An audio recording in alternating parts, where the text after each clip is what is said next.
E aí, galera, tudo bem? Boa noite. Tudo bom com vocês? Estamos começando aqui mais uma transmissão ao vivo pelo Facebook, né? Como eu costumo fazer de vez em quando, às terças-feiras à noite, aqui na Assembleia Legislativa de Santa Catarina. Hoje de manhã, quando saí de Blumenau, às 5 e pouco da manhã, já tinha gravado um vídeo falando de como é que seria essa semana aqui na Assembleia, né? Falando que nós teríamos hoje, às 9 horas da manhã, a reunião da Comissão de Constituição e Justiça, e realmente às 9 da manhã teve a reunião de instalação da Comissão de Constituição e Justiça da Assembleia Legislativa, né? Os membros da comissão continuaram sendo os mesmos, e dentro de um acordo que nós tivemos, aí foi feita a eleição, eu coloquei o meu nome à disposição para continuar como presidente dessa comissão, e o deputado Valdir Cobalcini, que é do PMDB, colocou o nome dele à disposição para ser o vice-presidente. Só para recapitular um pouco, né? Talvez algumas pessoas não tenham conhecimento e dizem, mas como é que aconteceu isso? Né? Qual a importância dessa comissão que eu assumi a presidência novamente, que quero ficar até final do ano nessa comissão, e também como é que o Jean chegou à presidência dessa comissão. Bom, primeiro dizer que aqui na Assembleia Legislativa costuma-se ter um acordo entre os partidos, meio que tentando respeitar um pouco aquilo que o eleitor decidiu no dia da eleição. O que eu quero dizer isso? Como assim respeitar o que o eleitor decidiu lá na eleição? Em vez de a gente fazer chapas e disputar os deputados em si com 2, 3 candidatos a presidente, a gente tenta fazer uma composição. Né? Os partidos que tiveram mais votos vão eleger o presidente, um outro partido vai eleger o vice, o outro partido vai eleger o secretário, e a gente tenta fazer com que todos os partidos políticos estejam compostos, representados na mesa diretora da Assembleia. E da mesma forma nas comissões permanentes. Então, por exemplo, a gente fez um acordo para esse mandato, né, de que agora, nos últimos 2 anos, que o PP seria presidente e o PMDB seria vice-presidente. No último ano, o PMDB assumiria a presidência e o PP seria o vice-presidente, porque o PSD foi presidente nos primeiros 2 anos. E aí o PSD acabou, então, como ele não ficou nem como presidente, nem vice-presidente, o PSD acabou assumindo, então, a Comissão de Constituição e Justiça da Assembleia Legislativa. E aí foi indicado o meu nome pelo partido, e aí acabou criando-se também o consenso na Comissão de Constituição e Justiça. Tá, mas essa comissão, ela é importante, ela não é importante? O que faz a Comissão de Constituição e Justiça? Essa é uma comissão que é considerada, pelo menos pelos deputados estaduais aqui na Assembleia, a comissão mais importante da Assembleia Legislativa. E por que isso? Porque é justamente na Comissão de Constituição e Justiça que começa a análise de todas as matérias. E a Comissão de Constituição e Justiça tem um papel de dizer se essa matéria ela é constitucional ou inconstitucional. Porque se a Comissão de Constituição e Justiça disser que a matéria é inconstitucional, ou seja, que o deputado não pode fazer essa lei, ela é automaticamente arquivada. Claro que o parecer é votado pelos deputados, e se a maioria concordar nesse sentido, a lei acaba sendo arquivada. E por isso que a comissão tem esse papel importante. Se a lei for dita assim, olha, essa lei aqui não é inconstitucional, ela pode tramitar, essa lei vai para a Comissão de Finanças, ou para a Comissão de Educação, ou para a Comissão de Saúde, ou para a Comissão de Transportes, enfim, ela vai para a comissão que nós chamamos de comissão de mérito. E aí, lá na comissão de mérito, então se discute. Mas o projeto é importante, o projeto não é importante, será que tem que mudar alguma coisa, não tem que mudar? Se o projeto for aprovado na comissão de mérito e tiver alguma alteração, este projeto tem que voltar para a Comissão de Constituição e Justiça, onde a Comissão de Constituição e Justiça vai dizer, olha, a alteração que foi feita é legal. Não, não é legal. E aí essa alteração pode ser mantida ou pode ser ignorada. E aí só depois disso é que a matéria vai para análise dos 40 deputados no plenário. Então, quando a gente às vezes vai votar uma matéria no plenário, você quer dizer, mas o deputado não está nem olhando o que está sendo votado, nem leu a matéria. A gente sabe o que está sendo votado, só que normalmente aquela matéria já passou pelo deputado em outra comissão. Eu, por exemplo, eu sou presidente da Comissão de Constituição e Justiça, ou seja, todas as matérias passam por esta comissão e são discutidas toda terça-feira de manhã. Depois, às 11 horas da manhã, eu participo da Comissão de Trabalho e Serviços Públicos, que é uma outra comissão, e esta comissão também analisa. Então, às vezes eu analiso na Comissão de Constituição e Justiça, analiso a matéria na Comissão de Trabalho, e ela ainda também é analisada na outra comissão que eu faço parte, que é a Comissão de Desenvolvimento Econômico. Né? Então, quer dizer, são 3 comissões, já teve casos que eu analisei a mesma matéria 3 vezes, uma vez em cada comissão, antes de votar no plenário. Então, por isso que os deputados, muitas vezes, quando chegam no plenário, já sabem o que é matéria, já conhecem, já entendem, já viram qual é a emenda, qual não é a emenda que está lá, enfim, por isso que é importante esse trabalho legislativo. Mas a Comissão de Constituição e Justiça é considerada, sim, uma das comissões mais importantes, porque ela tem essa prerrogativa de analisar todas as matérias. Quero mandar um abraço para o pessoal que está acompanhando, Nelson Meneghelli, um abraço, Andréia Siqueira, boa noite, Jean, continua fazendo esse trabalho de excelência, acreditamos em você, obrigado, Andréia. Tem gente que entra para elogiar, tem gente que entra para criticar, faz parte, eu gosto de ler todos os comentários, mas obrigado, Andréia, de coração aí pelo teu comentário. O Hermes Badia também, mas deve apuração da calúnia. Não sei o que ele quer dizer. O Hermes Badia, acho que é lá do loteamento Pisque, se eu não me engano. Diego Silveira, nós servidores do Inmetro estamos aguardando o nosso projeto. Diego, aí tem a questão do Inmetro, que é um projeto de lei, se eu não me engano, do final do ano passado, depois de qualquer coisa, né, você pode mandar uma mensagem me corrigindo se era realmente isso ou não. É um projeto dos servidores do Inmetro que tinha sido acordado com o governo, que seria feito uma gratificação para os servidores com dinheiro que, na verdade, não é do Inmetro de Santa Catarina, é um dinheiro do Inmetro nacional. E aí o governo, infelizmente, acho que no final acabou pedindo para que essa matéria não fosse aprovada, e aí foi feito um acordo, então, para ser votado esse ano. Então, nós temos que conversar com o líder do governo para retomar esse assunto, porque tinham vários projetos no final do ano passado tramitando aqui na casa, e estas emendas realmente elas encheram vários projetos de lei, e aí o governo disse, olha, tem muita emenda gerando despesa, e aí o acordo acabou no final sendo votar as matérias sem as emendas. Mas, se eu não me engano, o que o Diego está se referindo é justamente a esse que dá a gratificação, e aí os servidores do Inmetro têm direito a isso, têm justiça nesse sentido, até porque não aumenta a despesa aqui para o Inmetro de Santa Catarina. Esse dinheiro vem de Brasília, e com isso os servidores podem ganhar essa gratificação. Mas, se eu não me engano, é esse o assunto. E agora, caso realmente, Diego, seja esse, nós temos que retomar o assunto, e aí estou aqui à disposição para fazer alguma reunião aqui com o líder do governo para que a gente possa discutir essa matéria melhor. Mas fica aqui o gabinete aberto para você e para todos os servidores do Inmetro, Diego. Marilu da Cunha, boa noite. Boa noite, Marilu, tudo bem? Bruno Gabriel, boa noite. Jean, você tem alguma novidade sobre o SESI? Bruno, eu recebi um orçamento com relação ao SESI, e nesse orçamento eu achei um pouco salgado, cerca de R$900 mil para ajeitar o SESI para poder ter torcida visitante.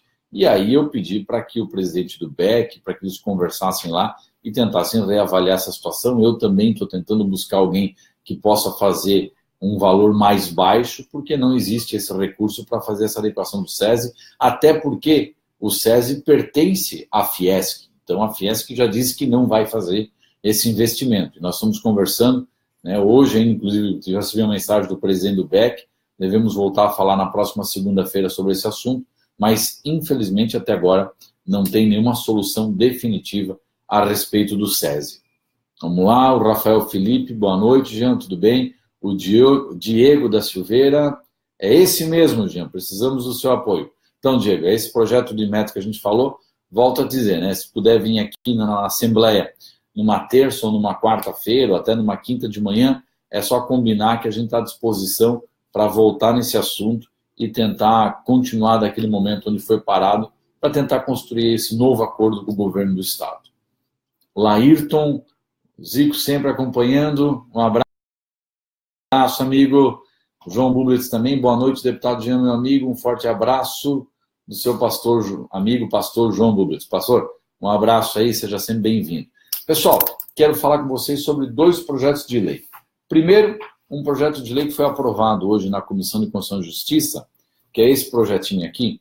ele é um projeto simples, mas que ele foi fruto de um acordo entre o Sindicato dos Trabalhadores e os sindicatos patronais de Santa Catarina, que é o projeto de lei complementar 1.8/2018. Esse projeto de lei, ele foi aprovado hoje na Comissão de Constituição e Justiça, e a gente está trabalhando muito no sentido de fazer com que ele seja aprovado ainda essa semana pelos 40 deputados. Amanhã deve ser aprovado na Comissão de Finanças, depois na Comissão de Trabalho e Serviços Públicos, às 11 horas, na comissão onde eu faço parte, né? Esse é um exemplo de um projeto que a gente analisou hoje de manhã na CCJ, e eu vou analisar ele de novo amanhã às 11 horas na Comissão de Trabalho. E aí deve ser aprovado amanhã, para quem sabe ser votado no plenário amanhã à tarde. Esse projeto, ele altera o artigo 1º da Lei Complementar 459 de 2009, que institui no âmbito do Estado de Santa Catarina pisos salariais para trabalhadores, que especifica e adota outras providências. Na verdade, é o mínimo regional. O nosso salário mínimo é R$ 954, e nesse projeto ele estabelece que em Santa Catarina o salário mínimo para algumas categorias é de 1.110, ou 1.152, ou 1.214, ou 1.271 reais. Então, dependendo do acordo, dependendo da categoria de trabalhadores, o salário mínimo em Santa Catarina não é R$ 954, mas sim esses 1.110, ou 1.152, ou 1.214, ou 1.271 reais. Quem quiser acessar no site da Assembleia é o PLC 1.8/2018. Eu não vou ler aqui o salário mínimo de cada categoria, porque eu ia levar uns 10 minutos para ler de todas as categorias, mas quem quiser acessar ou quem quiser fazer algum questionamento, manda pergunta aí pelo Facebook, né, que é a nossa equipe, a gente vai acabar respondendo então amanhã durante o dia, se você tiver alguma dúvida sobre esse projeto de lei. Repito, foi aprovado hoje na CCJ, amanhã deve ser analisado pela Comissão de Finanças e também pela Comissão de Trabalho. E se der tudo certo, amanhã de tarde está no plenário e aí passa a valer realmente para que o governador possa sancionar. Vou mandar aqui um abraço também para o Leonardo Miranda. Boa noite, Leonardo, lá de Presidente Getúlio, vou estar no Alto Vale no final de semana, depois quero falar um pouquinho também desse roteiro, né, para o Bruno Gabriel também. Falar em roteiro, quero aqui agradecer o carinho, né, eu tive aí na última semana, quinta, sexta, rodando também em alguns municípios, passei por Tijucas, Canelinha, São João Batista, Nova Trento, Brusque, fui para Barra Velha, fui para São João do Itaperiú, estive em Navegantes, fui para Itajaí, fui para Balneário Camboriú, fui para Porto Belo. Então eu quero agradecer o carinho do pessoal desses municípios aí que me recebeu muito bem, dos amigos que estavam comigo aí. Muito obrigado, pessoal, pelo carinho, pela atenção. Para vocês terem uma ideia, essa quinta-feira eu fico aqui em Florianópolis até perto das 2, 3 horas da tarde, que a gente tem várias reuniões aí para fazer, e depois dessas reuniões eu faço um roteiro no Alto Vale, né? Saio aqui de Florianópolis por volta das 3 horas, talvez, e ainda estou montando essa agenda e fico fora de casa até domingo à noite, né? Vou fazer aqui um roteiro. Quero visitar os municípios de Agronômica, Braço do Trombudo, Chapadão do Lajeado, Dona Ema, Imbuia, Ituporanga, José Boatê, Mirim Doce, Pouso Redondo, Rio do Campo, Salete, Santa Terezinha, Taió, Trombudo Central, Victor Meireles, Vitimarsum. Esses são os municípios do Alto Vale que eu quero tentar visitar de quinta até domingo, né? Visitar os líderes que tem lá, os prefeitos, vereadores, falar sobre as prioridades de cada município. Então, provavelmente devo cumprir essa agenda também. E quero mandar um abraço aí para todos os amigos do Alto Vale. Mandar um abraço aqui para o Mili, para o Valci Ferrari de Rodeio, para o Mili Budski de Benedito Novo, para o Sávio Batista. Sávio, quero estar aí em Presidente Getúlio também, tomar um cafezinho contigo, viu, Sávio? Um abraço para o amigo, para o Evandro, o Valci de novo aqui, ó. Estou em Brasília, mas acompanhando a transmissão. O Valci Ferrari é nosso vice-prefeito de Rodeio, né? E a gente vai trabalhar muito para que esse cara seja prefeito, porque é um cara batalhador, um cara que merece, e é um cara que gosta de estar no meio do povo. Valci, um abraço. Bom te ver aí acompanhando a nossa transmissão, né? Inclusive, quero também mandar um abraço para o prefeito Paulinho do Rodeio, para os nossos amigos vereadores, para o time todo aí do PSD e os amigos de Rodeio. Mandar um abraço também para o Leonardo Miranda, que está acompanhando. Essa tabela do salário por categoria. É importante ser divulgada para todos. Sim, Leonardo, é porque é extensa, então eu não vou ler aqui, mas se você tiver alguma dúvida, pode entrar na Assembleia e consultar o site, que lá tem na íntegra, tem o nosso parecer, inclusive no projeto de lei. E se você quiser saber de alguma categoria específica, é só perguntar aí no Face, que a nossa equipe, o nosso pessoal vai responder amanhã para ti, tá bom? Para ti e para qualquer um que tiver uma dúvida. Além disso, pessoal, rapidinho, não quero me alongar muito, mas eu quero falar aqui de um projeto de lei que está tendo uma repercussão muito boa, né? É um projeto de lei que a gente fez e eu quero esclarecer ele um pouco para todos vocês. Ele estabelece normas para o atendimento emergencial pelas equipes de socorro e remoção do Corpo de Bombeiros de Santa Catarina e também do SAMU. O que acontece? Hoje o SAMU, o Corpo de Bombeiros, vai atender você num acidente de trânsito. Você bateu o carro, se machucou e você tem que ir para o pronto-socorro. Ou você tem que ser levado para um hospital. Bom, se eu tenho plano de saúde, o bombeiro, o funcionário do SAMU, ele é obrigado a me levar num hospital que atende pelo SUS. Eu não posso dizer, olha, eu quero ir naquele hospital lá que atende pelo plano de saúde. Então, hoje não pode, hoje tem que ir para o SUS. E aí, normalmente, o hospital que atende pelo SUS, você tem lá 10, 20, 30 pessoas esperando. Se eu chegar de ambulância, eu que tenho plano de saúde, vou ser atendido na frente de quem está lá esperando para ser atendido pelo SUS. Ora, se eu tenho plano de saúde, né, por que o SAMU não me deixa lá no hospital que atende pelo plano de saúde? Por exemplo, né, eu tenho plano de saúde da Unimed, me deixa lá no hospital da Unimed. Se eu pedir, né, quem vai decidir isso é a pessoa que está sendo socorrida. Está sendo feito socorro dela, então é ela que está sendo atendida ou a família dela que decide onde ela quer ir. E a ideia é o quê? Eu tenho plano de saúde da Unimed. Bom, então, você quer ir lá no hospital da Unimed? Quero. Então leva no hospital da Unimed. E no caso de Blumenau, o Santo Antônio, você não leva para o Santo Antônio e não prejudica quem está lá, que precisa ser atendido pelo SUS e que está lá muitas vezes esperando 1 hora, 2 horas e acaba tendo gente com plano de saúde sendo atendido na frente. Então, o objetivo do nosso projeto de lei é permitir com que a pessoa que está sendo socorrida possa, se ela quiser, ir para um hospital que atenda pelo plano de saúde dela e não necessariamente por um hospital que atende pelo SUS, evitando com que encha mais ainda, que leve mais gente para o SUS. Então, esse é o nosso objetivo do projeto de lei. Não é para beneficiar o plano de saúde, pelo contrário, é para garantir que quando você está num hospital que atende pelo SUS e você precisa ser atendido pelo Sistema Único de Saúde, não vem alguém de ambulância que tem plano de saúde e vai furar a fila, ou, no bom sentido, né, furar a fila, vai ser atendido na tua frente. Então, isso faz com que, no caso de emergência, somente quem realmente precisa do SUS vai ser atendido na frente de quem está lá esperando. O objetivo é esse, é desafogar um pouco os hospitais que atendem pelo SUS para garantir mais qualidade de atendimento, que já é difícil, mas é uma forma, talvez, de diminuir, né, a quantidade de pessoas, a quantidade de atendimentos que poderiam ser feitos em outros hospitais.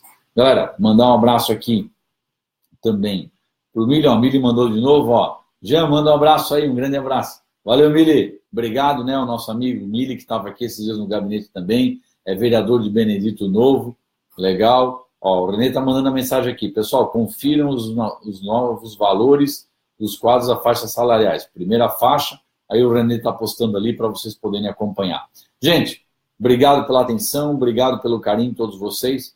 Se alguém tiver alguma dúvida, quiser fazer alguma pergunta, quiser fazer uma reclamação, quiser elogiar, quiser xingar, quiser reclamar, fica à vontade.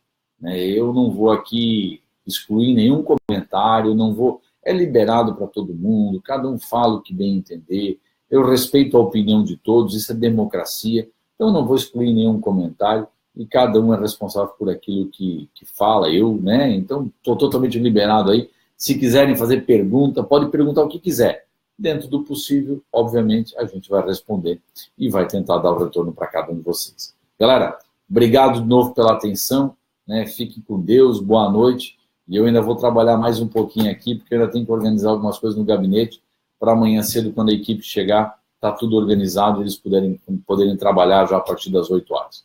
Gente, um abraço, tudo de bom para vocês, fiquem com Deus. E qualquer coisa, manda mensagem aí que a gente, no possível, vai responder para vocês. Um abraço.